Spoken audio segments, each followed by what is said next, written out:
Hello guys and welcome back to MS Tech Tutorials, and in today's video I'm going to be going over how to view the top 250 players in the world. So, as of right now, the top 250 players, and let's get straight into it. And this is for obviously multiplayer ranked, and let's go. So all you have to do is go over to Call of Duty Black Ops 6 Ranked Play.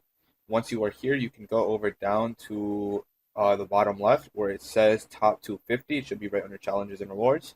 Once you click on top 250, you can go ahead and view all of these people. This guy as of right now is top one. And if he does, maintain this position, he's gonna get the top one skin, which is, I believe, this one right here. So he's gonna get this skin.